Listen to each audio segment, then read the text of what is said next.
Qué milagro. Buenos días.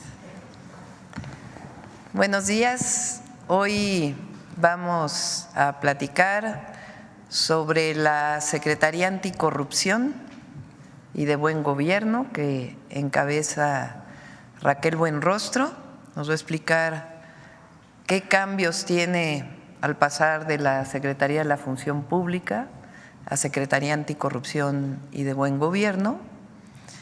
Y tenemos también a Noemí, que hoy es Día de Mujeres en la Historia, y vamos a hablar porque hoy es el aniversario del voto de las mujeres, 71 aniversario del voto de las mujeres. Entonces Noemí nos va a hablar sobre ello, dado que el día de hoy además es Mujeres en la Historia. Ah, no, ese es mañana, ¿verdad? ¿O es hoy? Hoy, ¿verdad? Mujeres en la Historia, hoy. Bueno, entonces le voy a dar la palabra a Raquel, luego le voy a dar la palabra también a Noemí, de una vez porque me imagino el tema que vamos a tratar el día de hoy y vamos a darle su tiempo. Adelante, Raquel. Con su permiso, Presidenta. Si nos ayudan con la presentación, por favor. Bueno, primero les vamos a platicar de dónde estamos partiendo. Nosotros estamos partiendo ya de un primer piso de la cuarta transformación.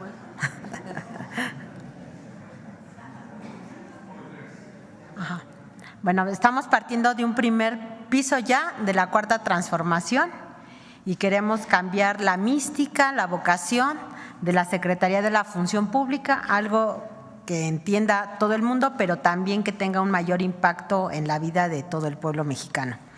Y pues partimos de un primer piso, por eso primero empezamos por cambiarle el nombre a, bueno, fue una sugerencia de la presidenta, Secretaría Anticorrupción y de Buen Gobierno.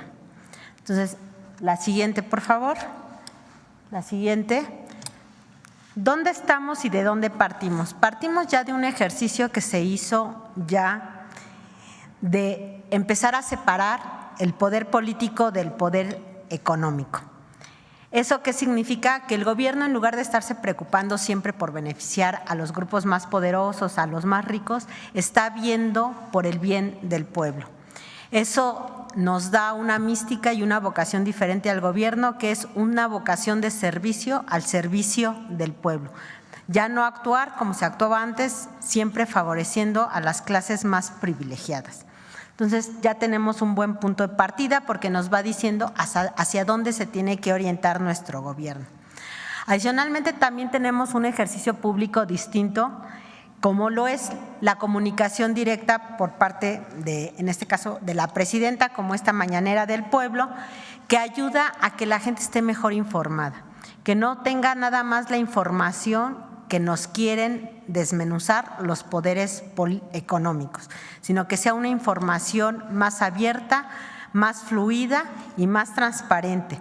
Eso hace que el pueblo de México cada vez sea más político y cada vez tenga más conocimiento y más herramientas para evitar que los gobiernos corruptos regresen.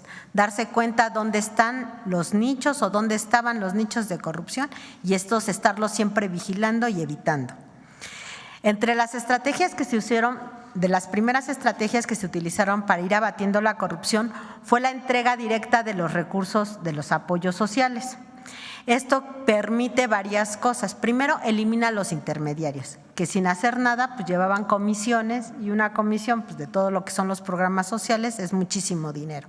Entonces, al no tener una comisión, al tener una entrega directa, pues también permite orientar cada vez más recursos a esta población y entonces podemos asignar más dinero a más gente que apoye directamente a la población sin intermediarios y con un mayor gasto efectivo en beneficio de la gente. También se eliminó la condonación de impuestos. Las grandes fortunas eran beneficiadas cada cambio de administración, venía una condonación de impuestos grandes a todos los poderes económicos que habían apoyado en las elecciones previas. Y eso al final del día nada más se traduce en menos recursos para gobernar, en menos recursos para programas sociales, en menos recursos para las inversiones públicas. También eso se eliminó, se acabaron los privilegios en la parte de impuestos, ya hay piso parejo y todos los servidores públicos lo que estamos viendo es que estamos trabajando para el pueblo. Y también vino una mística de austeridad republicana, que quiere decir cero lujos, no menos gasto, porque incluso el gasto social ha incrementado, el gasto de inversión pública ha aumentado, lo que no se quiere es que sigan los lujos. Entonces, de cero lujos, porque no puede haber un gobierno rico con gente pobre. La siguiente, por favor. De los resultados de esta primera etapa, pues vemos que la tasa de los actos de corrupción disminuyó 11%. Es decir, de 15 de cada 100 que percibían o tenían una experiencia de un acto de corrupción en algún trámite con el gobierno, se redujeron a 14, que es una disminución del 11%. La siguiente, por favor. También la percepción de la gente, de cuando hacen alguna gestión con gobierno, tienen presencia en una práctica de corrupción, también se redujo en 8 puntos porcentuales. Ahorita la tasa de percepción es del 83.1%. Es la tasa más baja histórica desde que se tienen registros en el país. La siguiente, por favor. ¿Por qué es importante abatir la corrupción? ¿Por qué nos interesa abatir la corrupción? Bueno, la corrupción, no solo por cuestiones éticas, sino también pragmáticas, tiene que ser erradicada por el bien de todos. Primero, tenemos un ejemplo que es debilita el Estado de Derecho. ¿Eso qué quiere decir? Cuando hay corrupción no hay una impartición de justicia adecuada, prevalece la impunidad y al haber impunidad se vuelve un círculo vicioso porque entonces evita cada vez que la gente se inhiba ante la corrupción. Promueve, digamos, los actos de corrupción, hay impunidad y se regresa. Entonces, eso es malo porque afecta prácticamente todas las actuaciones del gobierno. Inhibe las inversiones. Si alguien quiere venir a inversiones y se presenta que con los trámites tiene que hacer moches para hacer sus trámites ágiles, si siente que no caminan, no hay certidumbre jurídica de si le van a dar una autorización o no. Estamos hablando a todos los niveles, tanto de municipios, estados, gobierno federal, poder judicial, poderes legislativos, se complican las decisiones. Y al no haber inversiones o al no agilizar tampoco el dinero, pues hay cada vez menos empleo y menos desarrollo económico para el país. También resta eficiencia y confianza en las instituciones. Si una persona está acostumbrada o se presenta ante una institución a hacer un trámite, una gestión y lo dilatan, hay discrecionalidad, hay moche, pues la gente empieza a perder la confianza en el gobierno, ¿no? Y al perder la confianza en el gobierno también recurre a él menos y se vuelve cada vez más ineficiente. Entonces nosotros tenemos que combatir la corrupción porque al revés, la obligación del gobierno es servir y trabajar para el pueblo. Genera desigualdad. Cuando hay corrupción todos los recursos no llegan adecuadamente. Reduce los ingresos públicos porque hay evasión fiscal, se hacen auditorías a modo, tenemos contrabando, la recaudación baja. En cambio, cuando se combate la corrupción, lo que podemos tener es, por ejemplo, aumentar los ingresos públicos, esto permite tener mayor gasto y ese mayor gasto también ayuda a mantener ciertos programas sociales, ciertos programas de inversión y va contribuyendo a ir desapareciendo la desigualdad entre la gente. ¿Por qué? Porque nos permite tener recursos públicos, mayor número de recursos públicos para poder poner a la gente, digamos, en mejores condiciones con diferentes programas, tanto sociales como inversiones. Y también la corrupción puede llegar a limitar el acceso a los servicios públicos, ¿no? Cuando se imparten o se prestan los servicios con discrecionalidad, pues no le llegan a toda la gente y solo le llegan a veces a algunos privilegiados que son los que tienen el modo de efectuar un acto de corrupción. Y nosotros no queremos eso, nosotros trabajamos para la gente, queremos darle servicio a todo el pueblo de México y nosotros gobernamos para el pueblo de México y no para unos cuantos. Entonces, todas estas afectaciones a la vida pública y al bienestar de la gente son consecuencia de la corrupción, por eso es tan importante erradicarla. Según estadísticas internacionales, en promedio, en todo el mundo, el 5% del PIB son actos de corrupción. Esto es muchísimo dinero, ¿no? Si nosotros habláramos, por ejemplo, de México con ese estándar internacional, pues podrían ser alrededor de 15,000 millones en cuanto a gasto público. Cada punto del PIB son 340,000 millones de pesos. 340,000 millones de pesos. Más de 1 billón de pesos. O sea, es muchísimo dinero lo que estamos hablando de corrupción. No, es un estándar internacional. Ajá. Es un estándar internacional, son los resultados que hacen de encuestas. Por ejemplo, desafortunadamente los países más pobres son los que tienen los niveles más altos de corrupción, que jalan el porcentaje, ¿no? Por ejemplo, en África las tasas son muy altas, desafortunadamente. En México hay estadísticas que dicen que 4.5% del valor de los contratos eran sobornos, ¿no?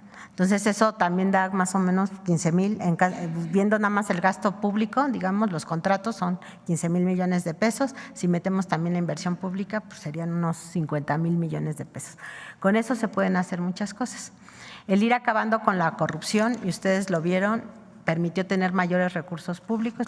El crecimiento de los recursos públicos ha sido histórico en esta cuarta transformación y queremos mantenerlo y queremos continuar abatiendo la corrupción para que estos recursos públicos sigan creciendo. La siguiente, por favor. Entonces, ¿qué va a hacer y cómo va a participar la Secretaría de Anticorrupción y Buen Gobierno? La siguiente, por favor. Bueno, lo que nosotros buscamos primero es pasar de un enfoque correctivo a un enfoque preventivo. En México tenemos un dicho que dice que ahogado al niño se tapa el pozo. Pues nosotros no queremos eso. Nosotros queremos desde antes evitar que se cometan los actos de corrupción, porque esto nos va a liberar también mucho más recursos, ¿no? No solo sancionar, sino evitar que se realicen. Para eso tenemos que hacer un trabajo muy cercano y oportuno pues, con toda la sociedad, con la gente, con los servidores públicos y también con el sector privado, porque la corrupción es no solo dentro del gobierno, sino también en el sector privado, ¿no? Siempre hay un corruptor y un corrompido para que pueda haber un acto de corrupción. Entonces tenemos que buscar cómo evitarlo de las dos partes de la balanza.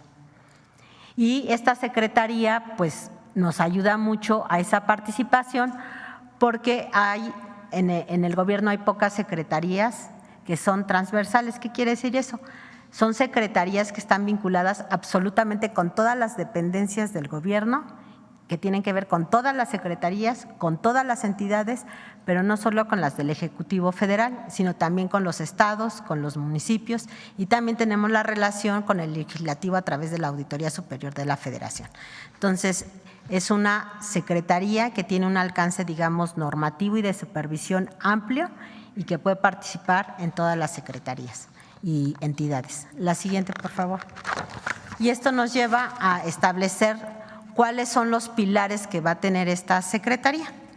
Digamos que tenemos como un policía bueno y un policía malo. El policía bueno es el buen gobierno, que es el que va a prevenir. ¿Cómo le hacemos para que no se cometan los actos de corrupción y no perder ese dinero por un acto de corrupción desde el principio? Bueno, lo primero es dignificar la carrera del servidor público o del servicio público. O sea, la gente y los funcionarios, los servidores públicos tenemos que entender que trabajar en el gobierno es una vocación, es una mística y como hemos dicho en muchas ocasiones, no hay mayor satisfacción que cuando se hacen cosas para beneficio de los demás. Entonces esto nos lleva a tener que invertir, digamos, muchísimo en trabajar mucho en la formación ética y de integridad del servicio público para tener esa mística, esa vocación y esos principios y valores. Y acompañarlo de capacitación, porque esta capacitación técnica también ayuda al cumplimiento de las metas. Pero lo primero que tenemos es que desarrollar una vocación en el servicio público, una mística, pero además acompañada de valores de ética y de integridad. La otra es dar acompañamiento preventivo a las instituciones. Todos los programas prioritarios, todos los proyectos estratégicos, a veces son muy grandes, de los que ustedes ya conocen que se llevaron a cabo en el primer piso, pues está el Tren Maya, pero la presidenta tiene también aquí planes para aumentar muchísimo más, por ejemplo, el sistema ferroviario, 3,000 kilómetros. Son muchos proyectos de gran envergadura donde participa muchísima gente y son muy complejos y llevan mucho tiempo y requieren muchos recursos. Entonces tenemos que darles acompañamientos para inhibir la corrupción y asesorarlos en toda la parte normativa para que todo sea transparente y también ir de la mano para ir transparentando todo el ejercicio público. Modernizar la administración pública para inhibir la corrupción. Esto va acompañado de la Agencia de Transformación Digital. Nosotros creemos en que entre mayor sistematización haya, hay menos tentación para la corrupción. Si no hay contacto humano, sino todo es a través de sistemas y entre más ágil sea, más eficiente, es mucho menos la tentación de caer en un soborno, en una discrecionalidad. Consolidar las compras públicas también, trabajar en transparencia proactiva, que es pues que la transparencia sea un hábito en el quehacer público, en el hábito diario, en la medida que transparentemos nuestra actuación y que vayamos más allá de la ley. También, si el trabajo está a la vista de todo el mundo, también es más difícil que haya corrupción. Y obviamente sumar a la sociedad y al sector privado en todos los trabajos. La siguiente, por favor. Y la área de anticorrupción es así, sería enfocar a los OICs en áreas de mayor impacto y relevancia. Son cosas que no se saben hacia afuera, pero luego la función pública resulta como en un aparato muy burocrático que hace trabajar mucho a las dependencias y las distrae de sus labores sustantivas. Entonces lo que queremos es tener no trabajar por trabajar, sino más focalizado y orientado siempre a acciones de mayor impacto y relevancia. Fortalecer la cultura de la denuncia, tanto en el sector público como en el sector privado, y garantizar la confidencialidad de las denuncias. Muchas veces no denunciamos. Entonces la gente tiene también que ayudarnos a denunciar para lograr identificar más rápido los problemas. Realizar investigaciones que puedan inhibir la investigación, es decir, no hacer investigaciones al final o después, sino desde antes, ir viendo cómo va evolucionando el gasto público, evolucionando la prestación de servicios, evolucionando la percepción también de la gente, para que vayamos actuando y corrigiendo sobre la marcha. Y finalmente, combatir la impunidad. Tenemos que hacer que violar la ley sea más caro que cumplir la ley. Que no haya ningún incentivo para violar la ley. Ahorita para muchas empresas es más fácil decir incumplo con el contrato porque la penalización es muy baja y mejor digo que no tengo y con otra empresa lo vendo con una adjudicación directa a un precio más alto porque aparentemente hay un desabasto.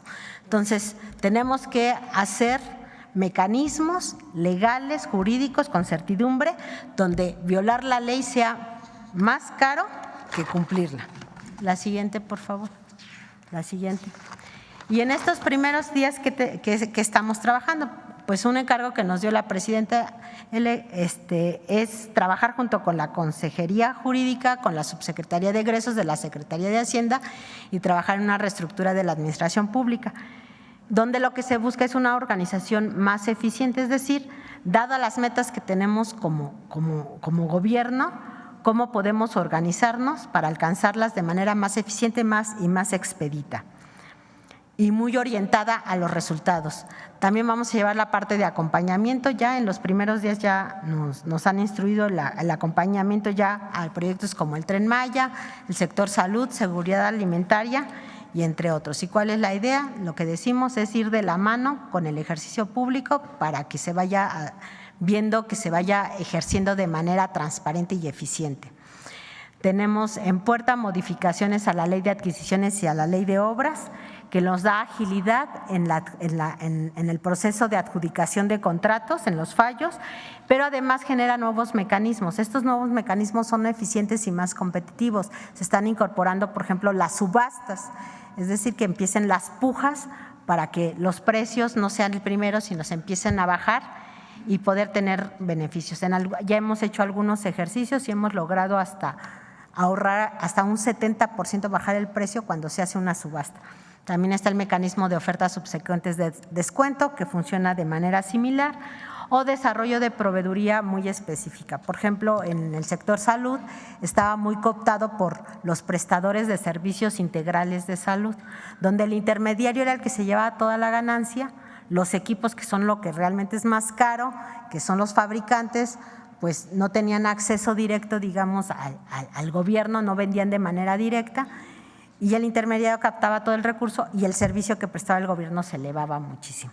Entonces, ahí tenemos que cambiar las formas de hacer las compras, cambiar las estrategias, y eso implica desarrollar proveeduría nueva. Si el fabricante no está acostumbrado a vender directamente al gobierno porque no instalaba en las salas, digamos, de hemodinamia, pues ahora tiene que hacerlo. Y luego la otra es trabajar también en ruedas de negocios de los compradores públicos.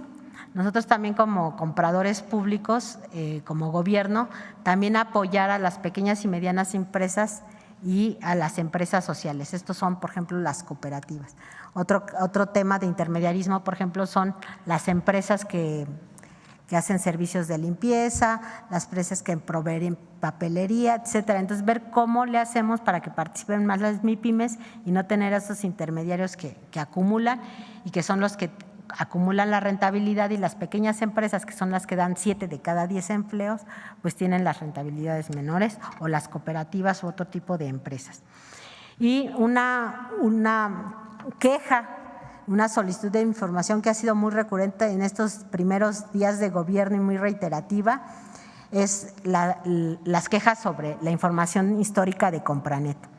Ahí les platicamos, había un sistema de Compranet 5.0 que quedó obsoleto, y allí ese sistema obsoleto tenía los contratos de 2012 al 2022. Ahorita estamos trabajando para extraer toda esa información y ponerla a la vista. En los primeros 100 días van a tener ya toda la información en todo. La siguiente, por favor. Y otro tema es el futuro de la transparencia. ¿Qué tenemos en la transparencia? Pues lo primero que tenemos que saber es que la propuesta de reforma mantiene la promoción, el respeto, la protección y la garantía del derecho al acceso de la información pública y a la protección de los datos personales. Es decir, no cambia en nada lo que requiere la gente en cuanto a información. En caso de aprobarse esta reforma, pues nosotros ya estamos trabajando en una propuesta de ley general de transparencia que garantice que esta secretaría pueda llevar a cabo todas estas funciones, y al mismo tiempo que no sea juez y parte, con el involucramiento de otros entes públicos, como son los tribunales administrativos, y con eso iniciar una era de transparencia proactiva, porque además de lo que marca la ley, la siguiente, por favor, lo que estamos diciendo es que vamos a trabajar mucho también de la mano con la Agencia de Transformación Digital para abrir muchos datos abiertos, a tener muchos datos abiertos y de fácil acceso para la población, para que pueda dar seguimiento, pues, a toda la actuación del gobierno. Entonces, en ese caso, ya con la transparencia, pues podemos también tener mucha claridad de que pues, vamos a tener cero lujos, menos burocracia, más eficiencia. La digitalización simplifica y agiliza los trámites, y además los hace más transparentes y los hace menos proclives a la corrupción.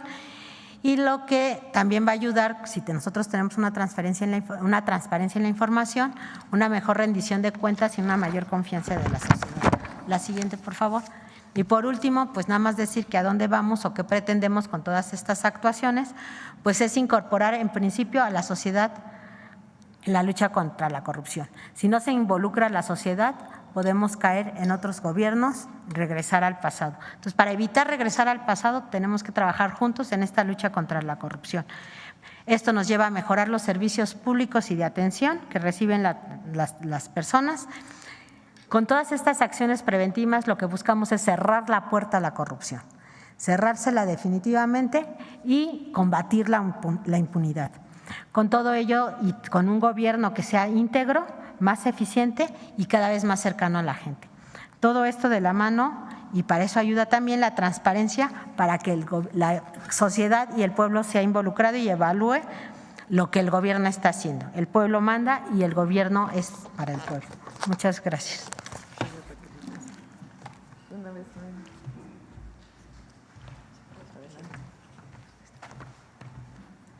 Muy buenos días a todas y todos. Efectivamente, hoy es 17 de octubre y un día como hoy, pero de 1953, se llevó a cabo la reforma al artículo 34 de nuestra Constitución, donde se reconoce el derecho de las mexicanas a votar y ser votadas. El primer comentario que me gustaría emitir al respecto es que muchas veces o frecuentemente enunciamos un día como hoy como cuando se le otorgó el voto a las mujeres.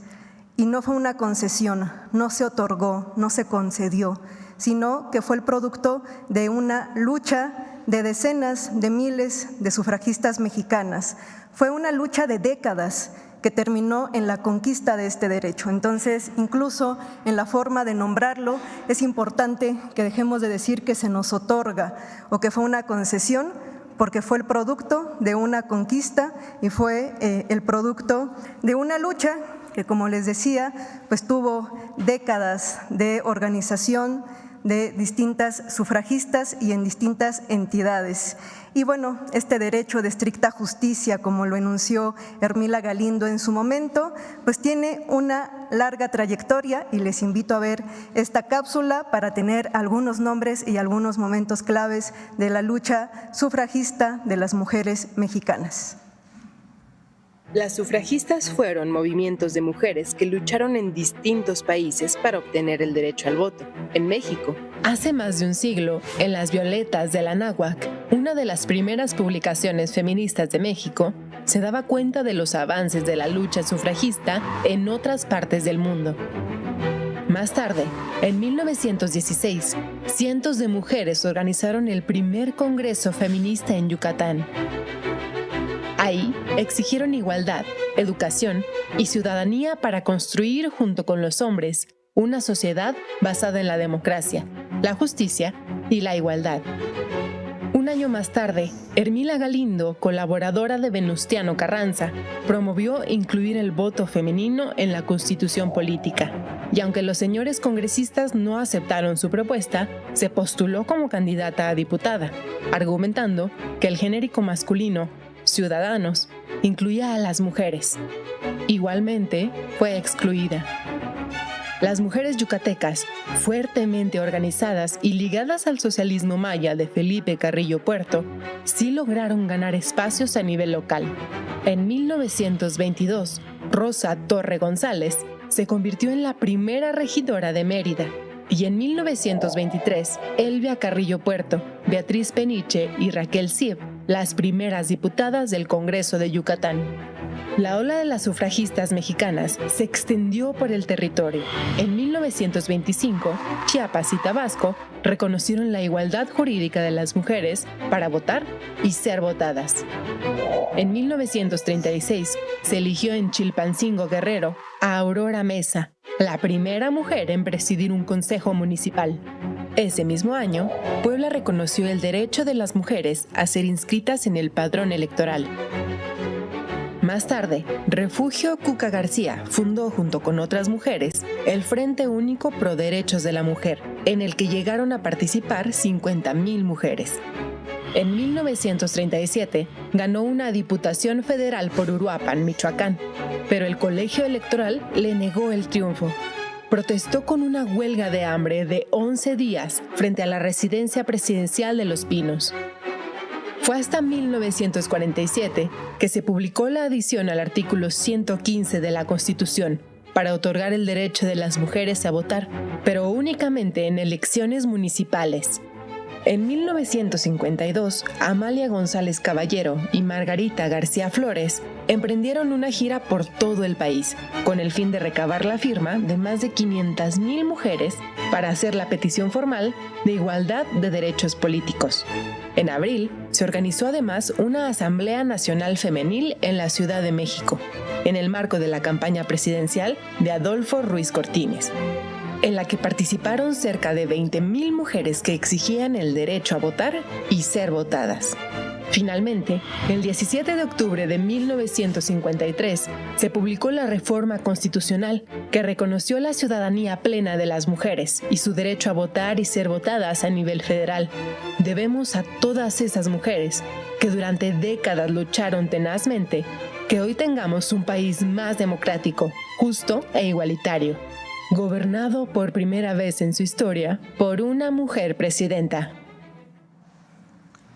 Así es, y yo como mujer, como maestra, pues me siento muy honrada de que me está tocando vivir este momento, porque además me ha tocado historiar a las mujeres de la independencia, de la revolución, las del movimiento sufragista mexicano, y hoy puedo dar cuenta de la primera presidenta electa de nuestro país. Les digo, es un momento histórico. ¿Por qué? Porque reflexionemos de esta manera.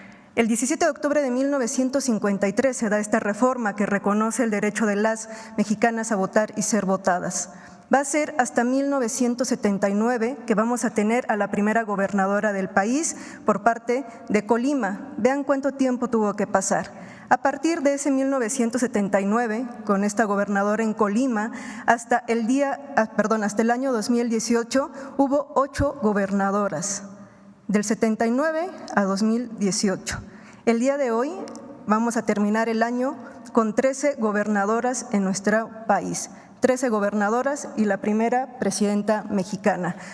Así es que se está consolidando este derecho, se está consolidando esta reforma. Es un momento histórico, no había habido este número de mujeres al frente de entidades en nuestro país. Y bueno, también es muy importante mencionar que si bien después de la reforma de 1953 las mujeres se fueron integrando paulatinamente a las diputaciones, a ser senadoras, a ser gobernadoras y además de todo van a empezar ahora ya no solamente a involucrarse sino otro tipo de luchas dentro de la política de nuestro país y aquí me gustaría destacar por supuesto a la admirable Ifigenia Martínez que después de también ya una trayectoria política en 1989 se convierte en la primera senadora de nuestra república por un partido de oposición. Ya lo habían sido antes por parte de Sonora y de Campeche,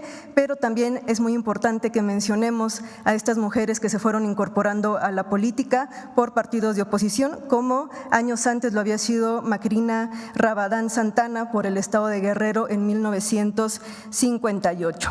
Y finalmente me gustaría también invitar a la reflexión de el por qué es importante ya no solamente estas secciones de mujeres en la historia, sino por qué es importante hablar de la posibilidad de que ahora las mujeres podamos votar y ser votadas. Creo que muchas veces nosotros nacemos creyendo que son derechos ya dados, ¿no? Que ya los tenemos. Por ejemplo, mi mamá ya nació con esta posibilidad, pero mi abuela no.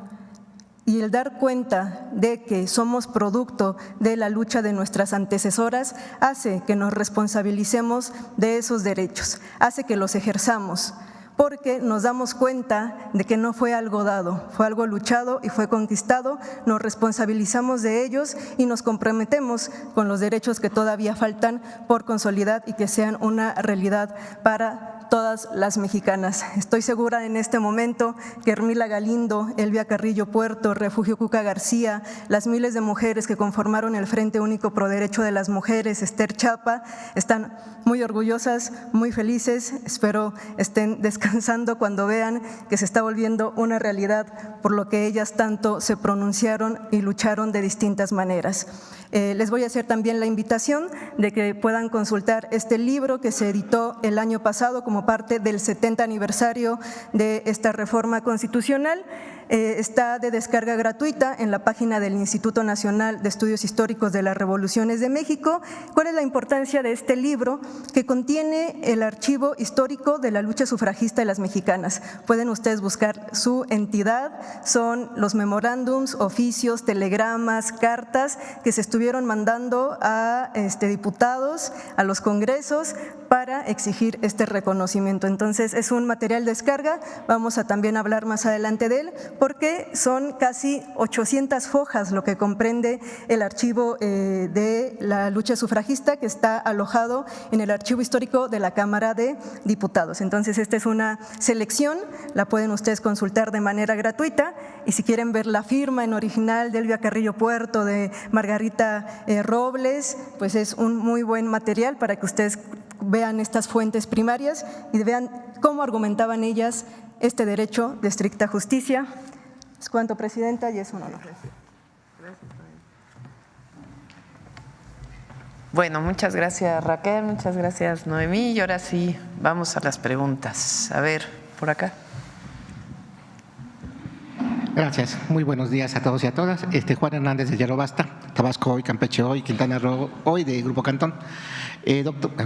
Presidenta, tiene la costumbre. Presidenta, preguntarle sobre el caso de Genaro García Luna, sobre esta sentencia histórica de más de 38 años de prisión, incluso este comentario que hace el juez que lo juzga, que pues es igual que el Chapo Guzmán. Conocer su opinión referente a esta sentencia, pero también preguntarle sobre este deslinde de Felipe Calderón Hinojosa, porque ahora ya hasta los del PAN ya le están pidiendo cuentas, entonces aquí ya parece que están tratando de curársela en salud. Entonces me gustaría conocer su opinión sobre este tema. Sí, ahora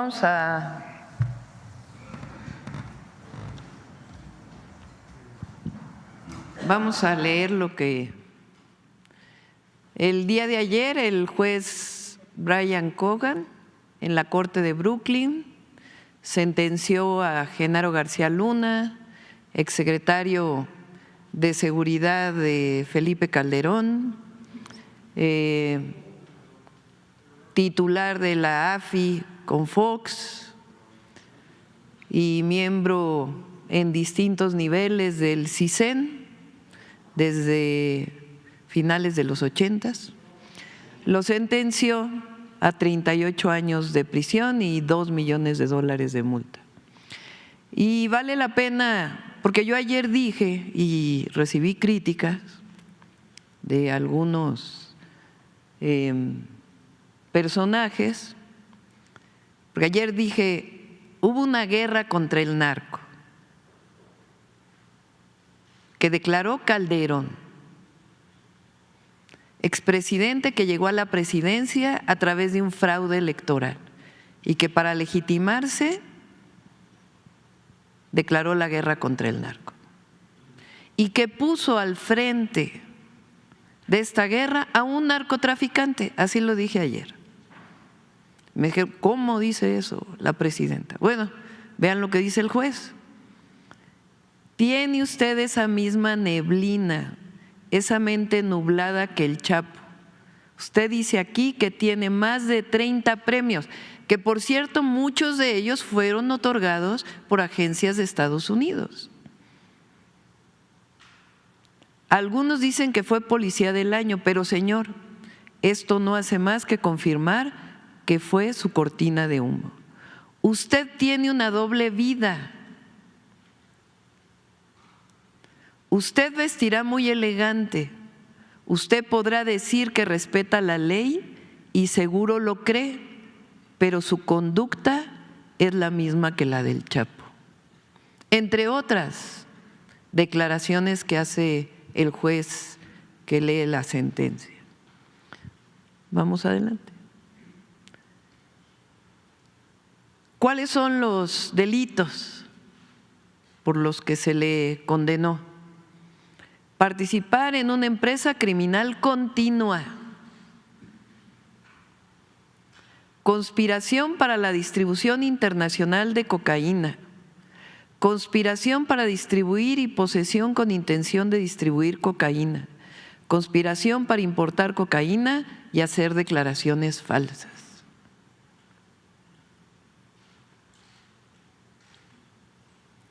No se nos olvide que aquí en México el Poder Judicial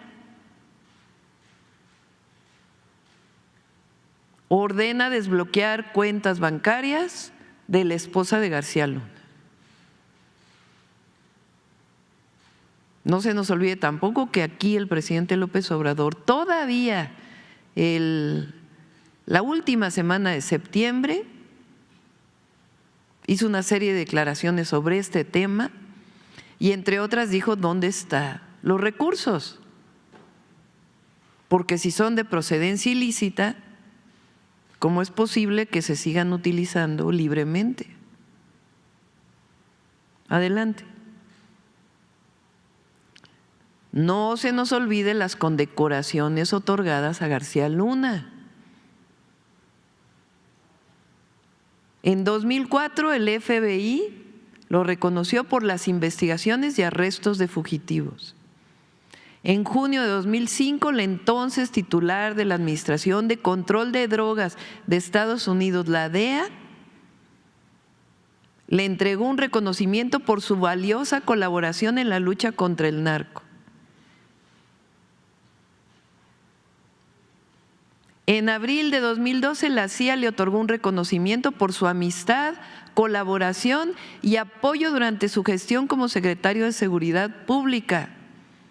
2012, cuando termina el sexenio de Felipe Calderón, recibe un reconocimiento por parte de una agencia de Estados Unidos y hoy está siendo sentenciado. Adelante. Ahora vamos a tu pregunta. Porque no es menor, porque además de esto se ha hablado ya bastante, pero habla de la decadencia, de la degradación del sexenio de Calderón.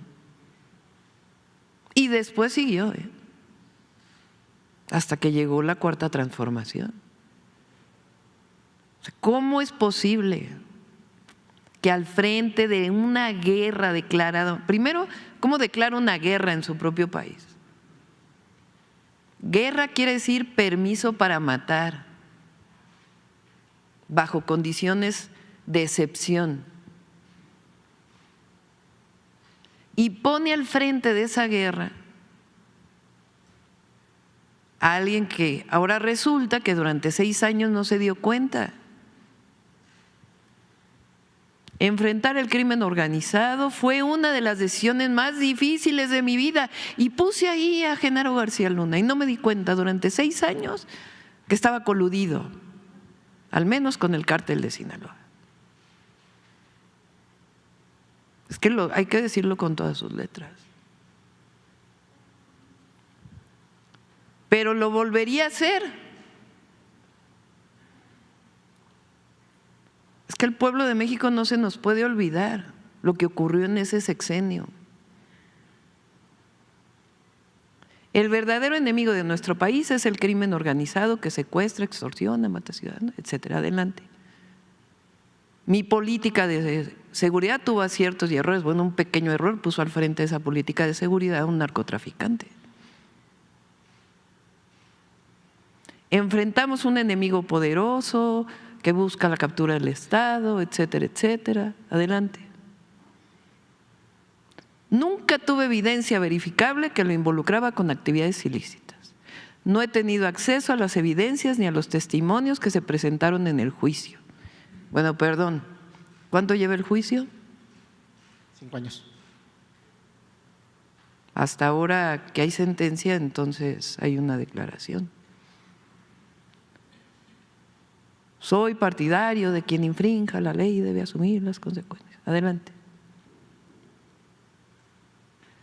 Todo un equipo de gobierno, pues sí, es lo que estamos haciendo, nada más que ni vamos a regresar a la guerra contra el narco y tenemos la certeza de que tenemos un equipo honesto al frente de la política de seguridad.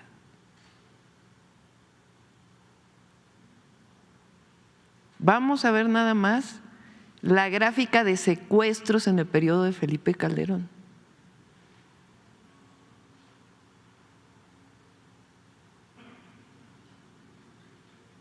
Adelante. La gráfica.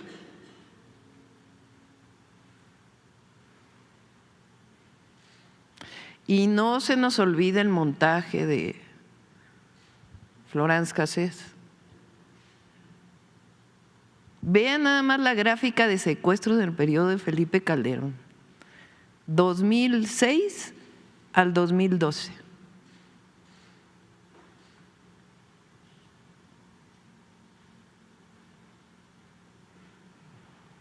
Y después comienza a bajar. Y en el sexenio del presidente López Obrador, pues cae. Adelante.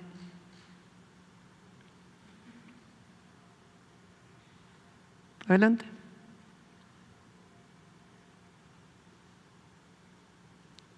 Esto lo puso aquí el presidente López Obrador en su momento.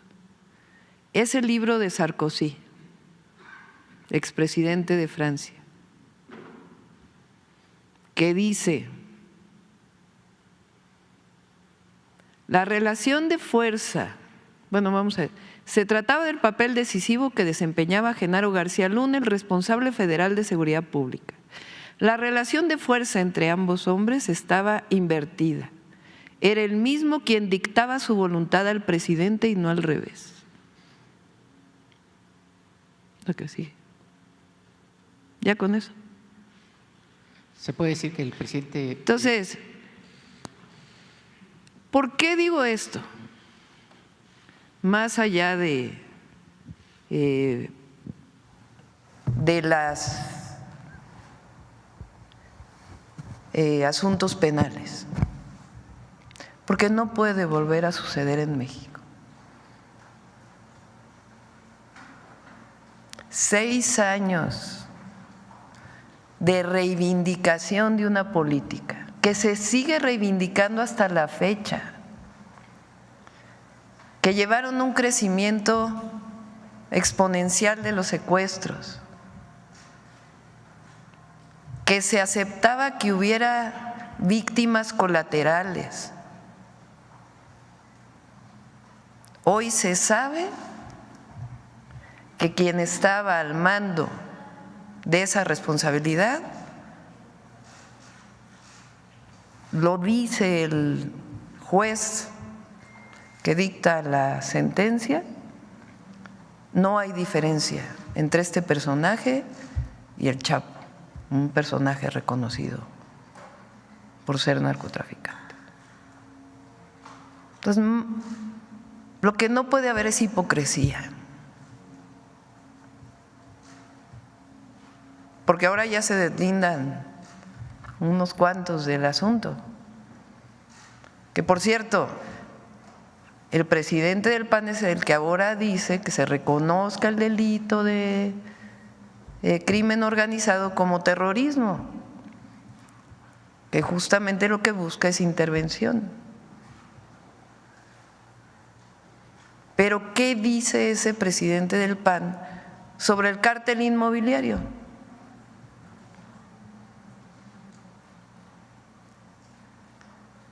Entonces, no es menor lo que ocurrió el día de ayer. Y a lo que nos debe llevar es un análisis profundo de lo que fue ese periodo, la degradación a la cual se llegó. A partir de 2018 el país cambió por voluntad del pueblo.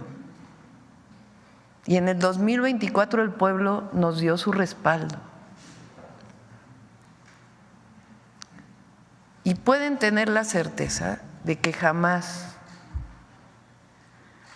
va a haber una colusión o un acto de corrupción. Y que si llega a verlo, para eso está la Secretaría Anticorrupción. Porque nosotros tenemos un mandato popular, que es erradicar la corrupción y construir la paz de una manera muy distinta, atendiendo las causas y disminuyendo la impunidad. Pero que no se nos olvide al pueblo de México, a los jóvenes. Hay jóvenes que nacieron en 2006, tienen hoy 18 años. Que sepan qué ocurrió en aquel sexenio y cómo continuó una política que no cambió mucho, y que a partir de 2018 entró un gobierno que separó el poder político del poder económico y que trabaja de manera permanente con el pueblo y erradicando cualquier forma de corrupción y de colusión. Y eso lo tenemos que defender entre todos. Eso es lo que…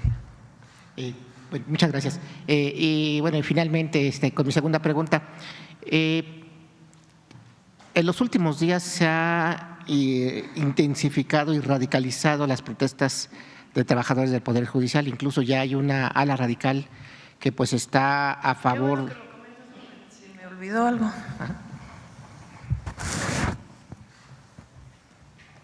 Nada más para que vean algunos colaboradores de la actual administración del Poder Judicial.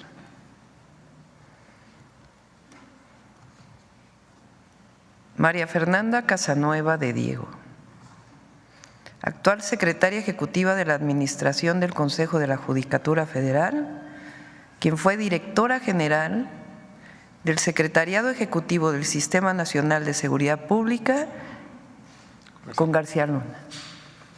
Fue el fichaje estelar de la ministra Piña. Y hay otro. O sea, ¿por qué no se explica esto?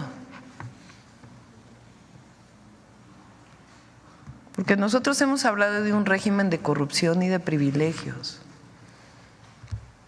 que terminó en el 2018. Y sí estoy siendo…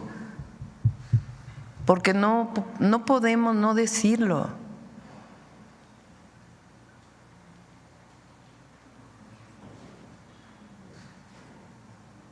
¿Qué responsabilidad? O no hay ninguna responsabilidad, pero son colaboradores hoy.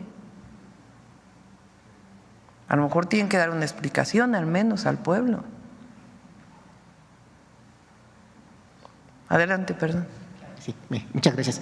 Le comentaba, se han radicalizado las protestas de integrantes del Poder Judicial, incluso hay un ala ya radical que, bueno, pues ya está con la idea de tomar carreteras, está con la idea de tomar edificios. También es esta ala la que no quiere perder sus privilegios, no quiere regresar a trabajar. Y sin embargo, una de las cuestiones que más preocupa es que van a extraer archivos y, bueno, pues expedientes para irlos a aventar ahí al Senado de la República. Ayer decidieron regresar a trabajar. Algunos, pero no todos. No, en el Consejo de la Judicatura me informaron hoy, a ver si lo checan bien, que ya hay un llamado a regresar a trabajar de todos. Hay llamado, pero no todos quieren seguirlo. Sí, pero hay una orientación en el sentido de que si no regresan a trabajar, entonces ahora sí va a haber descuento de lo que salario. le iba a preguntar, que si ya otro aplauso para el Consejo de la Judicatura. Desde que ya tiene que precisamente actuar el Consejo de la Judicatura, porque pues prácticamente en el mes de noviembre ellos van a recibir un bono, uno de esos bonos pues vaya de mes y medio, que estamos hablando de alrededor de 75,000 pesos. Entonces quisiera preguntarle pues si usted les haría un llamado ya precisamente para que pues ya lo hizo el Consejo de la Judicatura y qué bueno. Qué bueno que se normaliza el trabajo y en junio la votación y en septiembre pues entran en la mitad de los espacios nuevos jueces, magistrados y un nuevos ministros y ministras de la Suprema Corte.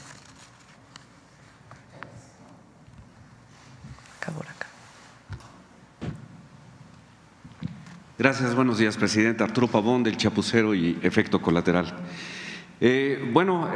Sobre esta cuestión del INE, al parecer ya algunos consejeros pues van a detener ahorita la organización que estaba en curso para las elecciones, al parecer por las amenazas que tienen de los amparos y que posiblemente los pudieran meter a la cárcel. ¿Qué opinión tiene usted de esto? ¿Cómo? Sí, hay consejeros del INE que han detenido ahorita el proceso para la organización de las elecciones del Poder Judicial, de los jueces, ministros. Sin embargo, pues parece que es por las amenazas que tienen de ser llevados a prisión por no detener ese proceso. Pues no tendrían por qué. Es una decisión del pueblo de México que se mostró en la resultado de la elección y que a su vez pues es una reforma constitucional que con los propios artículos de la Constitución está ya publicada en el Diario Oficial de la Federación y es la nueva Constitución. Entonces las y los consejeros pues deben seguir lo que establece la Constitución.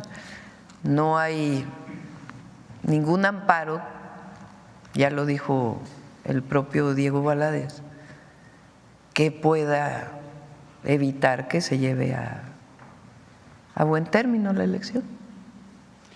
Gracias. En segundo término, pues el Banco de México está haciendo compras o anunció que va a hacer compras de oro en lingote. Esto pues parecería que hay un cambio en la política monetaria del país. ¿Es así? Y en otra pregunta, ¿es posible que se esté acercando México entonces a la integración a un BRIC? No hay cambio en la política. Si quieren, invitamos al secretario de Hacienda para que pueda platicar en particular sobre esto. La economía de México está sólida, las reservas del banco están bien y esta decisión pues hay que preguntar en particular cuál es la razón, la causa de por qué toman esta decisión y que nos lo platique el secretario de Hacienda. Pero la economía de México está bien, está muy bien. ¿Se avisora un acercamiento al BRIC? No, en este momento nosotros lo que planteamos es la fortaleza del tratado, del TEMEC, y ampliar. México tiene relaciones comerciales, incluso tratados comerciales con muchos países, no solo con Estados Unidos y Canadá. Y siempre va a estar vamos a estar en este sexenio con esa apertura. Pero nuestro interés es fortalecer el tratado comercial con Estados Unidos y Canadá, que como vimos en la reunión con los empresarios, con las empresarias, con los gerentes, con los coordinadores de las empresas de Estados Unidos y de México que tuvimos hace 2 días, hay mucho interés en invertir en México. E independientemente de la elección en Estados Unidos, que del presidente Trump o la vicepresidenta Kamala Harris, va a seguir esta relación comercial. Porque Estados Unidos hoy depende mucho de Estados Unidos y nosotros también tenemos una relación muy importante con Estados Unidos. Como lo dije el otro día, no competimos entre nosotros, nos complementamos. Y además la apertura hacia el continente, que es muy importante. Vamos a seguir con esa política. Y ahora que lo menciona, Kamala Harris ha declarado que pues coincide con las políticas del gobierno de México y bueno, en especial ya ahora con el de usted, acerca del reconocimiento a los pueblos originarios. ¿Qué opinión tiene al respecto del positivo comentario de Kamala Harris? Sí, hay una declaración que ella hizo hace como 1 año, 2 años, ¿no? Que salió, ahora la repitieron, está bien. Si quieren ya mañana hablamos de ese tema o la próxima semana, en donde ella habla justamente del 12 de octubre. El 12 de octubre durante años, el otro día en un evento en el Estado de México, pregunté qué se celebra hoy y dijeron es el Día de la Raza. Entonces, primero pues no hay razas entre los humanos, eso está reconocido científicamente.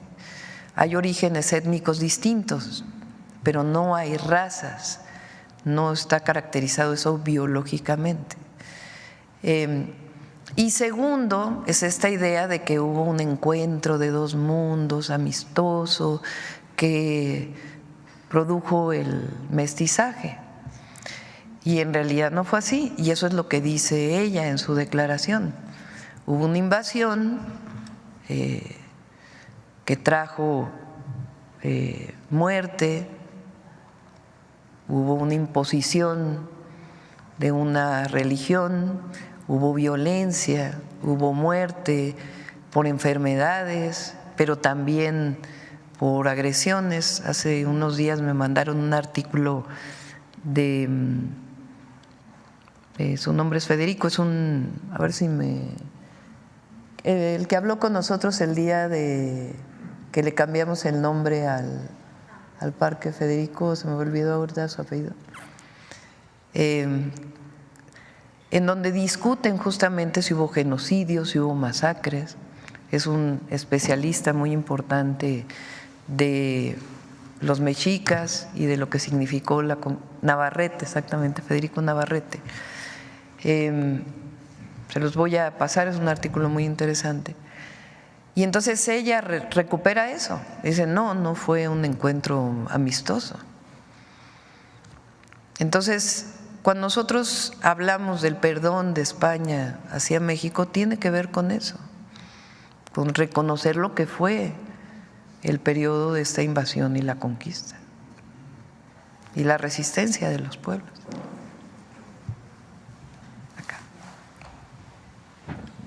Muchas gracias, presidenta. Nancy Gómez, de Sin embargo MX. Hay una especie de resistencia, como usted comentaba hace un momento, después de la sentencia contra García Luna, se necesita reflexionar sobre lo que pasó en esos años y sigue habiendo una especie de resistencia por al menos cambiar o reconstruir esta narrativa de las razones que llevó a Calderón a declarar esta guerra. ¿Habrá desde su gobierno algún tipo de investigación sobre, pues, que lleve a la no repetición de estos actos, o impulsará usted, apoyará, respaldará que la Fiscalía inicie una investigación formal contra Felipe Calderón a fondo, y no solo contra Felipe Calderón, sino otros implicados? Sí, yo creo que son dos temas, ¿no? O tres.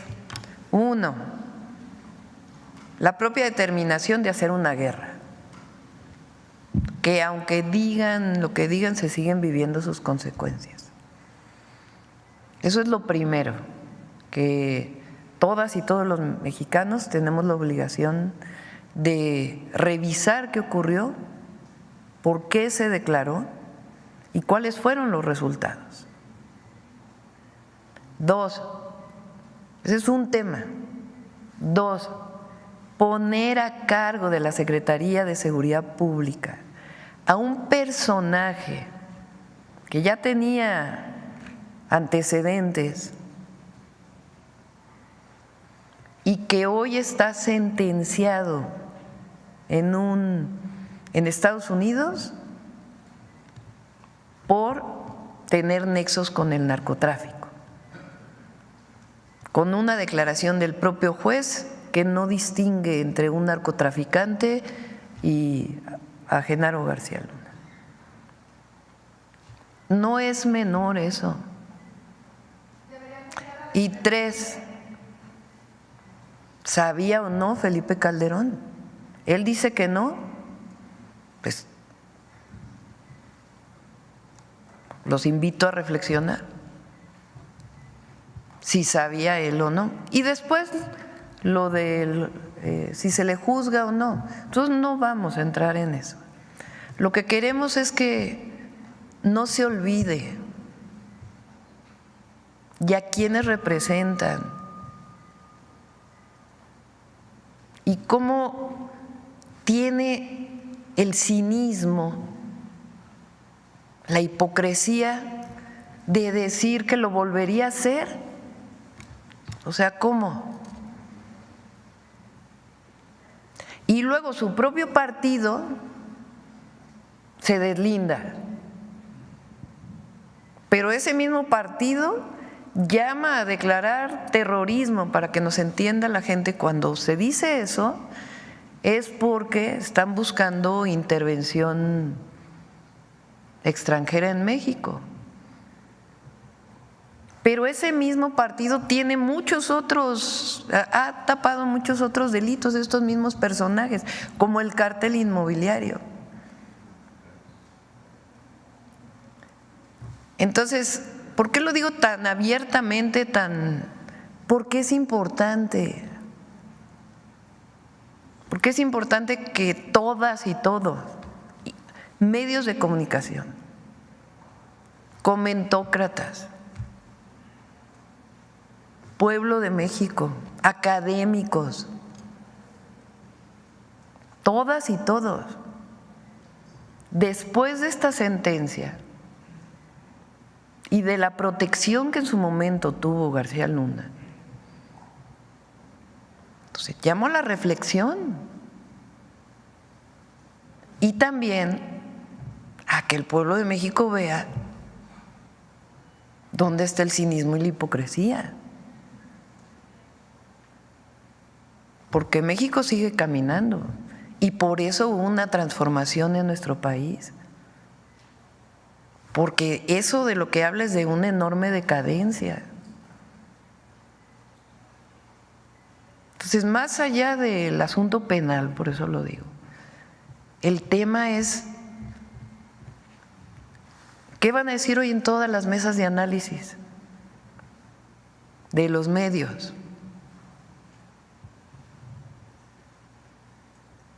Que van a seguir diciendo que nadie sabía nada, que ¿por qué la gráfica de secuestros? ¿Por qué el montaje que se hizo? ¿Qué pasa con el caso Florence Cassés? ¿Por qué dice eso el expresidente de Francia? Una exembajadora también lo dice. Entonces, es un periodo no tan lejano, 2006 a 2012, porque luego se habla de democracia en México. Sí, nada más que ese presidente llegó con un fraude electoral.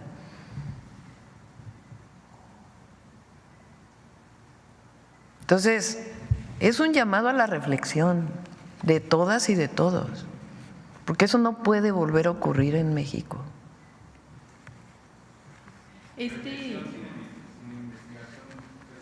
No, si hay una investigación, nosotros no, la presidenta no lo va a hacer. O sea, a mí lo que me corresponde y es importante, y por eso son estos ejercicios. Este ejercicio es un ejercicio de información, de transparencia del Gobierno de México, pero al mismo tiempo de reflexión para todas y todos los mexicanos, de qué fue lo que vivió México en ese periodo, de cuáles son las declaraciones de quienes protegieron ese periodo, los que trabajaron ahí, y del expresidente. Porque de eso también depende no solo el presente de México, sino el futuro de México. Entonces, nunca más. Entonces, por eso es este llamado a la reflexión de todas y todos los mexicanos, con información. Este llamado a la reflexión que realiza sin decir como si Calderón sabía o no, es como usted está haciendo la invitación a que la población lo analice. Él ha dicho en los tweets que pasó que no sabía, pero ¿es posible esto que usted desde ya al frente del Ejecutivo Federal, qué le podría decir a la gente si es posible que como presidenta no se sepa las decisiones que toma, las actuaciones que hace su secretario de Seguridad? Por eso pongo las declaraciones de aquel momento de quienes estuvieron cerca, y deberían declarar otros que estuvieron cerca, O sea, un expresidente de Francia que escribe un libro y dice que el hombre fuerte de ese gabinete era García Luna, porque él defendió un caso de una ciudadana francesa. Pero así como ese, hay muchos otros que en aquel momento hablaban de la colusión de García Luna y muchos otros que no dijeron nada. O delitos como el secuestro. ¿Por qué se dio el crecimiento de ese delito en ese periodo? Entonces, o sea, a mí me parece la publicación de ayer de Felipe Calderón, pues que es muy cínico. Como yo no sabía nada, pero llamo a todas las fuerzas a que combatamos a la delincuencia organizada como yo lo hice. A ver, ¿cómo que como tú lo hiciste? Si pusiste al frente de eso a un personaje que hoy está juzgado como narcotraficante, como un delincuente. Entonces, no me corresponde a mí decir si había involucramientos o no. Lo que digo es lo que decían otras personas en aquel momento y que como esta publicación, lo que deberías pedir perdón al menos. También.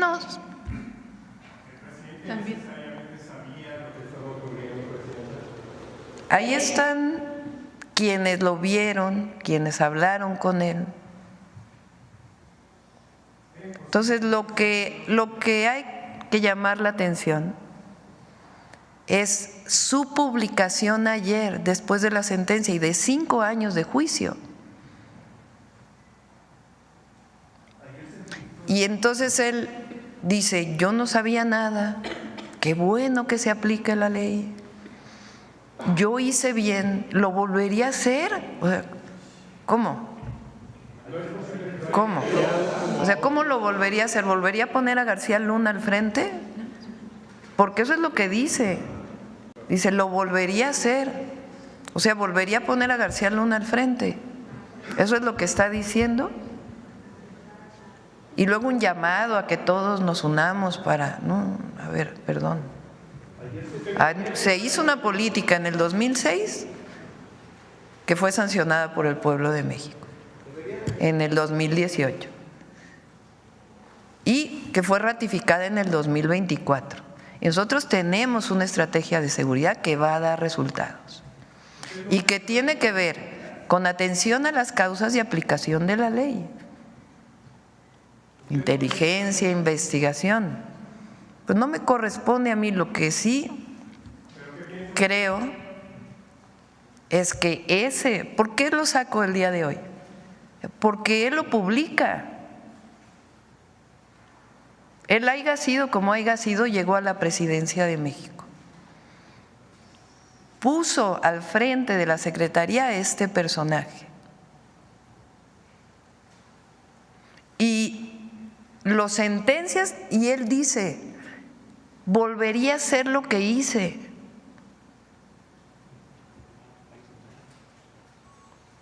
Y llamo a que todos nos unamos contra la delincuencia organizada. O sea, con García Luna no, perdón. Entonces, por eso digo que llamo a la reflexión y que se lea lo que dijo el expresidente de Francia y lo que dice una embajadora de Estados Unidos de aquella época y muchos otros testimonios que hay y otros delitos como el homicidio o como el secuestro.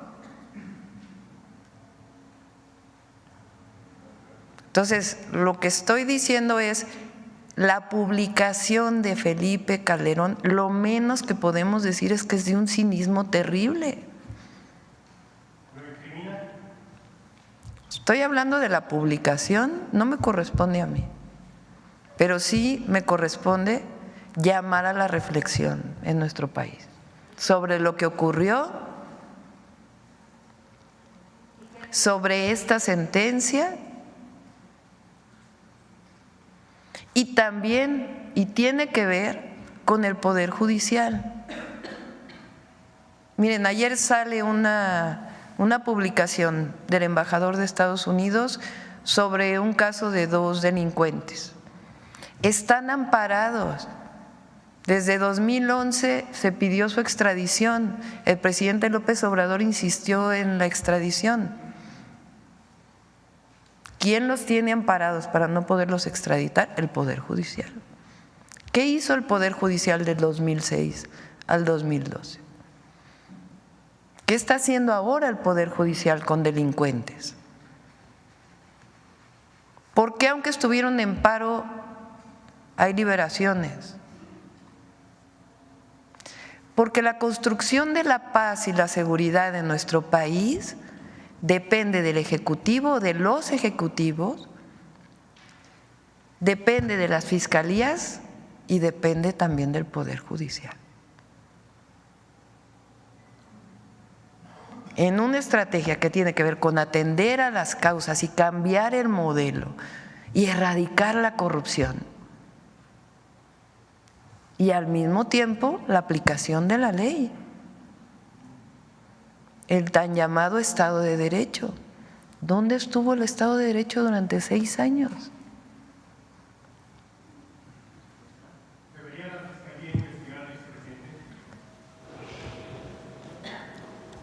Es un asunto de la Fiscalía y nosotros no lo vamos a hacer. Nos corresponde llamar a la reflexión y debatir aquí sí lo que publica él. ¿Cómo dice lo volvería a hacer?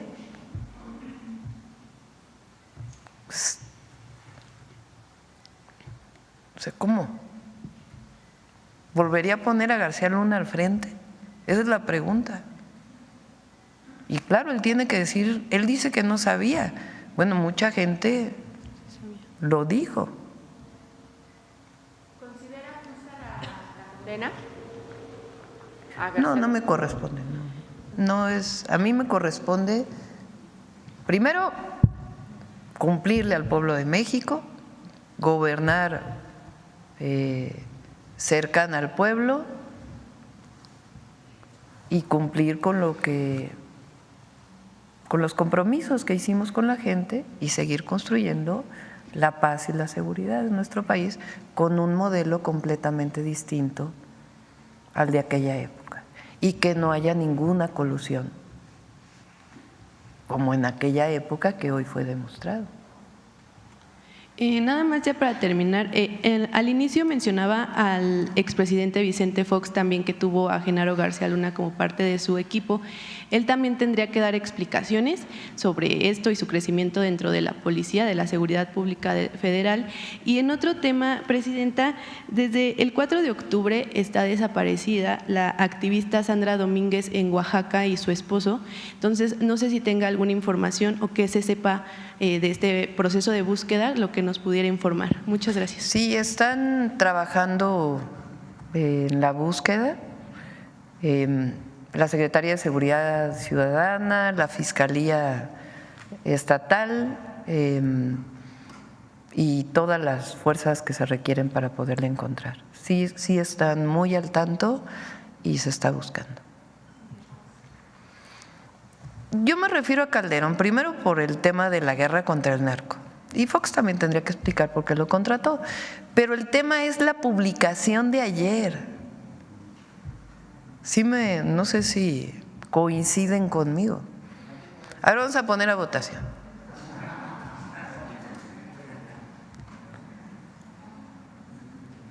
¿Quién está de acuerdo con que es con lo que publicó Calderón?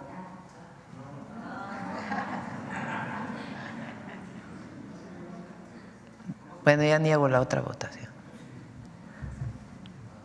O sea, el problema es lo que dice él después de la sentencia de su secretario de Seguridad Pública. que dice, lo volvería a hacer. No sabía nada, pero lo volvería a hacer.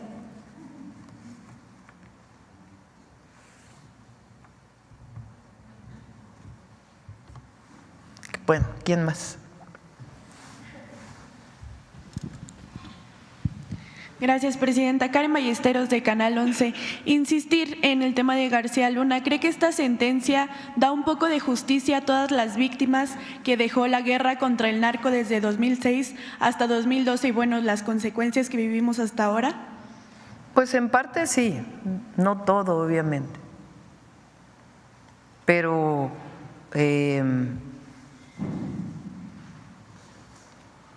habla de que es importante que no haya impunidad. Ahora, ¿dónde está el dinero?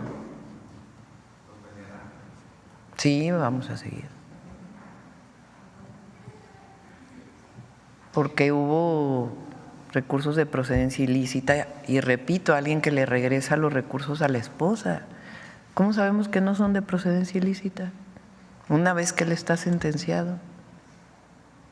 ¿Qué haría falta también para poner en el centro a las víctimas directas, a las familias, después de haber vivido toda esta guerra contra el narcotráfico, desapariciones forzadas, secuestros, homicidios, etcétera? Pues acercarse siempre y siempre es importante si es necesaria una reparación. Para eso hay una ley de víctimas que establece todos los criterios para reparar y no repetir. Ayer mencionaba también que existe esta investigación por parte de la Fiscalía. Y podría ser todos los recursos para podérselos dar a las víctimas. Okay. Ayer también mencionaba de esta investigación que hay contra Genaro García Luna por parte de la Fiscalía sobre su relación en el asesinato de Luis Donaldo Colosio. ¿Qué avances hay? Si nos puede dar más información al respecto. Sí, vamos a pedirle a la Fiscalía que nos envíe, si es posible, los avances. Y también hay muchas investigaciones contra García Luna, de ese periodo de la propia Fiscalía. ¿Qué otras investigaciones hay? No sé si las tienen por ahí.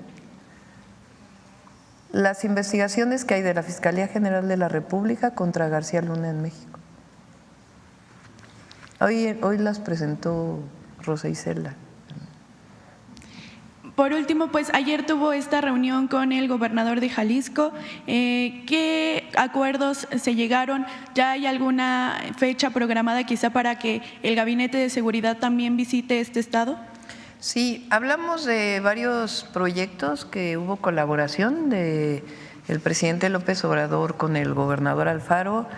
Está una línea de tren, está, bueno, obviamente la presa El Zapotillo. Me platicó de un proyecto que desarrolló él de reciclamiento de agua y lo que le falta.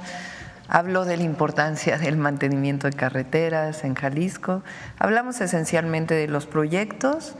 Me invitó a que fuera a Jalisco antes de que él saliera y lo estamos evaluando. ¿Y sobre la seguridad se habló?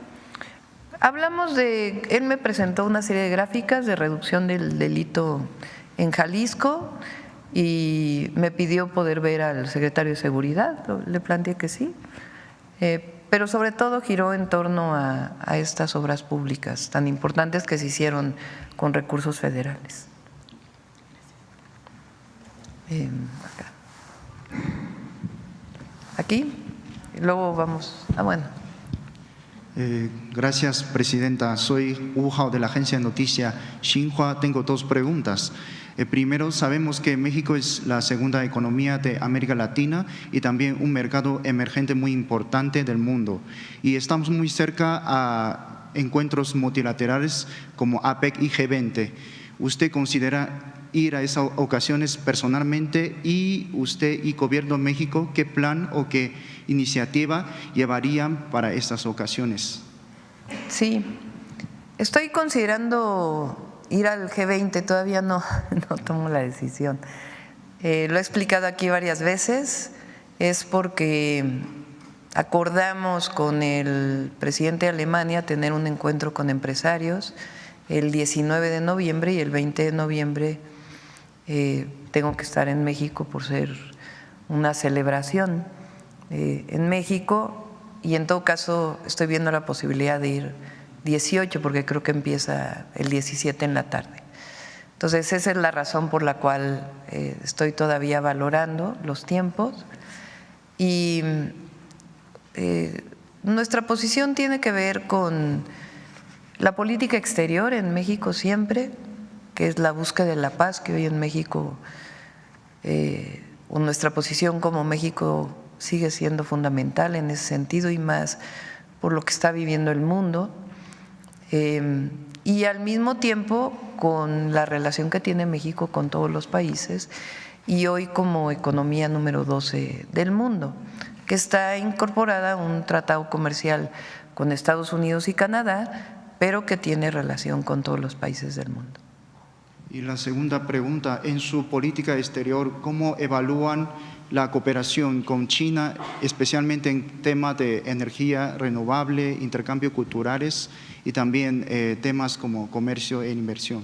Hay muy buena relación con China.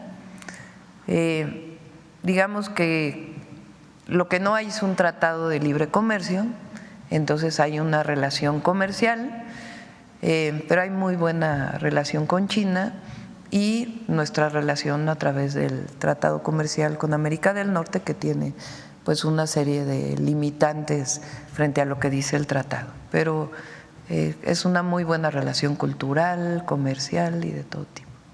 Y, por ejemplo, específicamente, ¿ve algún plan o algún punto que le ha llamado la atención para seguir esa cooperación con China?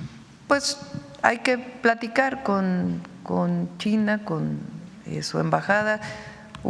Hay un agradecimiento muy importante de México al gobierno de China por la facilidad que se dio de los enseres que llegaron a México después del Otis en Acapulco, que fue algo que trató en su momento el presidente Andrés Manuel López Obrador, y pues ya habría que sentarse. Es una de las tareas que tiene hoy tanto Relaciones Exteriores como Secretaría de Economía y otras secretarías, Cultura, etcétera, con la representación de China en México a través de su embajada y también del propio gobierno. Muchas gracias. Gracias.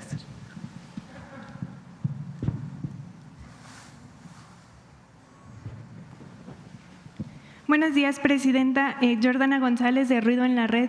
Insistir en el tema de Genaro García Luna, saber su opinión sobre una declaración que hizo la ex embajadora estadounidense Roberta Jacobson sobre que pues Felipe Calderón tenía en su poder la información sobre los nexos de su secretario Genaro García Luna.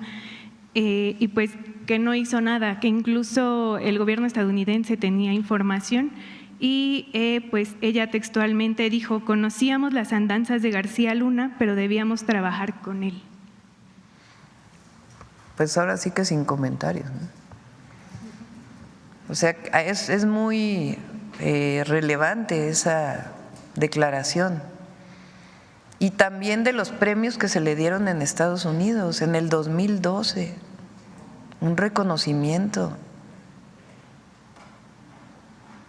cuando la embajadora pensaba esto, pues también es para la reflexión, ¿no?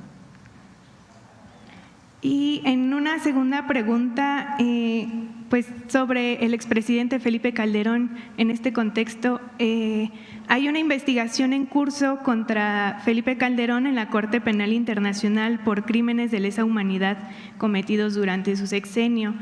Preguntarle si sabe cuál es el estado de la investigación y si su gobierno va a darle continuidad en este tema. Pues lo que se requiera por parte de la Corte Internacional. Pero repito, nuestro interés como presidenta no es levantar una investigación particular sobre Felipe Calderón.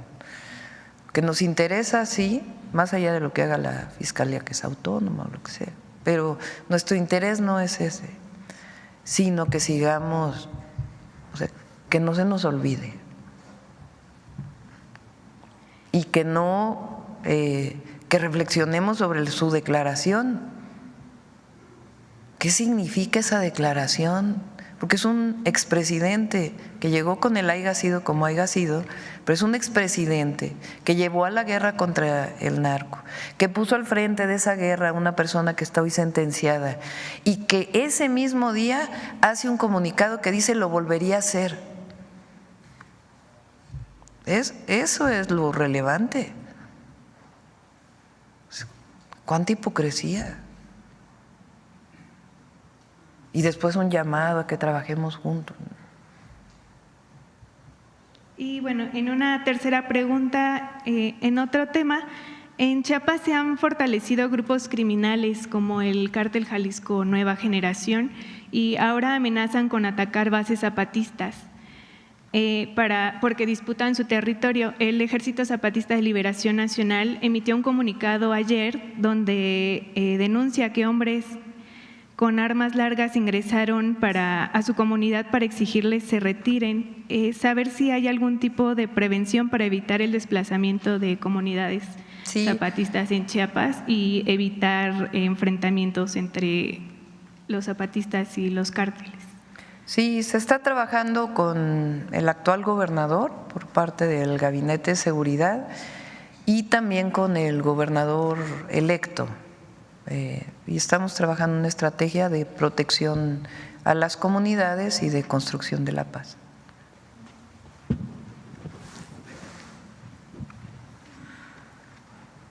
Ya son 9:12 horas. Gracias, presidenta. Reinaide Ramírez, reportera independiente. Uno, pues para no salirme del tema, cuando usted llama a la reflexión, ¿qué reflexión tiene usted sobre el hecho de que tenga que ser Estados Unidos quien traiga justicia a los mexicanos y si esto podría cambiar en su sexenio? Aquí se ha hecho justicia. Con personajes de alto nivel. Cada 15 días el presidente López Obrador presentaba todas las detenciones y lo vamos a seguir haciendo. Vamos a reanudar el informe de seguridad. Estamos nada más trabajando para poder presentarlo, también hacer una presentación especial en función de la estrategia que presentamos, pero lo que nosotros queremos es fortalecer el sistema de justicia en México. Por eso es la reforma al Poder Judicial. Pero sí está consciente de que Estados Unidos es quien le ha traído a México esta justicia cuando hay personajes de alto nivel. O sea, en México no se ha encarcelado nunca a un expresidente, por ejemplo, que señalados Peña Nieto de corrupción, Calderón y Fox y todos para atrás. Y bueno, también el presidente AMLO fue señalado, pero bueno, no se ha investigado. Y ¿usted cree que con la reforma, ahora con esta reforma que se ha hecho, se pueda en México justamente llevar a la cárcel a funcionarios o exfuncionarios de alto nivel? Pues cuando haya pruebas. A ver, ¿cómo funciona el sistema de justicia? ¿Cómo va a la cárcel una persona? Se abre una carpeta de investigación a partir de una denuncia del fuero común, delincuencia organizada, delincuencia de cuello blanco. Se abre una carpeta de investigación. ¿Qué pide la Fiscalía? Pruebas suficientes. ¿Qué lleva ante un juez? El juez, ¿qué hace? Dicta una orden de aprehensión o una orden de cateo, lo que corresponda, a partir de las pruebas que se presentan en la Fiscalía. Las fiscalías son autónomas y el Poder Judicial también es un poder distinto. Nosotros lo que queremos es que haya justicia para todas y todos los mexicanos, en todos los ámbitos. Por eso la reforma al Poder Judicial. Y cada parte tiene que cumplir con su tarea. Entonces, cuando se pone así es como si fuera la tarea del Ejecutivo. Hay un sistema de justicia y lo que queremos es que se erradique la corrupción en cualquier lugar en nuestro país. El presidente López Obrador avanzó muchísimo, si no, no podría haber hecho ni los programas de bienestar, ni el Tren Maya, ni la refinería, ni todas las obras, porque no subió impuestos. Pero le faltó en el combate a la corrupción. A ver, antes había condonación de impuestos a los demás de arriba. No, Llevó una iniciativa a la Constitución para que no hubiera condonación de impuestos y la gran mayoría hoy pagan sus impuestos. Pero dejó ir a Romero de Champs, por ejemplo. Pero no le corresponde a él, le corresponde a la Fiscalía si es que hay una denuncia. Justamente en eso que menciona de la Fiscalía, pues hoy continúa GERS, y si usted, en esta cuestión de que entramos a las reflexiones, si usted enviaría alguna iniciativa pues para que la Fiscalía trabajara, la Fiscalía General de la República, en función de los intereses de los mexicanos y no de particulares.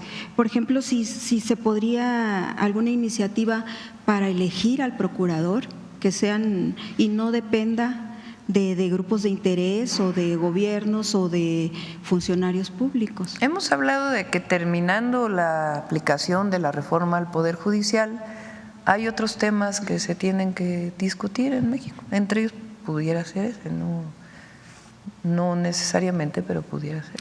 Por ejemplo, usted mencionaba ahí 2 casos de García Luna que están en proceso, pero ¿cuánto tiene que salió García Luna y esos casos están estancados? A ver, ¿por qué no vemos la juez o el juez que liberó las cuentas de para que la esposa de García Luna?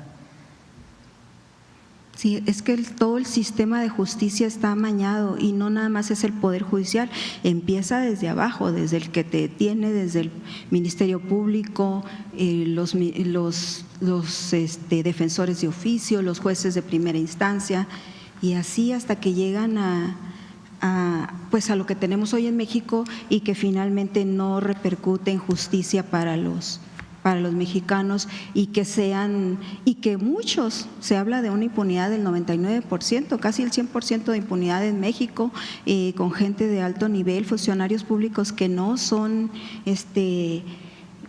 pues juzgados ni siquiera, y viven ellos con sus recursos que se robaron. O sea, ninguno de ellos ha sido enjuiciado. Por eso le pregunto a usted si en su sexenio cambiaría esto en algo, si se haría algo para que realmente se combata la corrupción y la impunidad. Pues ya presentamos hoy a la Secretaría Anticorrupción y de Buen Gobierno.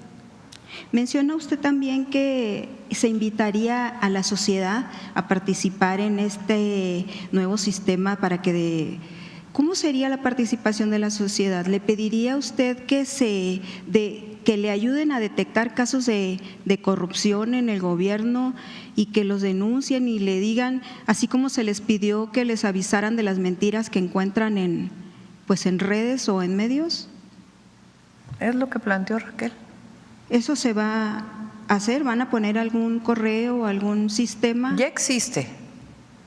Pero además es una de las tareas de la nueva Secretaría. Hoy se cumplen 5 años con el canazo. ¿Tiene alguna, algo que decir sobre esto? Porque ha seguido la violencia, se ha desatado más sigue en Sinaloa. Bueno, pero nada más en Sinaloa, ¿no? No tiene que ver con el culiacanazo. Pero hablando de los Chapos y de García Luna, que se le acusaba de protección a estos grupos. ¿Por qué no me cuentas qué pasó con la detención ¿De quién? Del Mayo, que se denunció aquí varias veces? Bueno, hoy precisamente tiene audiencia también. Sí. Y ya usted hablaba ayer de lo del Mayo, de que están esperando, que todavía no tienen ni idea de qué pasó ahí y están exigiéndole a Estados Unidos. Pero también el gobierno federal debería de tener alguna… ¿Quién extraditó a… ¿Tienen inteligencia? ¿Quién extraditó a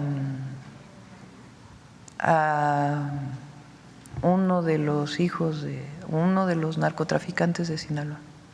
Contéstamelo tú. ¿A quién se refiere? ¿Del último o de Ovidio? De Ovidio. Ah. ¿Quién lo extraditó? Pues los Estados Unidos. No, ¿quién lo extraditó? Bueno, fue en el sexenio del presidente AMLO. Ah. Y justo, pero lo dejó ir la primera vez, hace 5 años. Vamos a terminar la conferencia. Si quieren.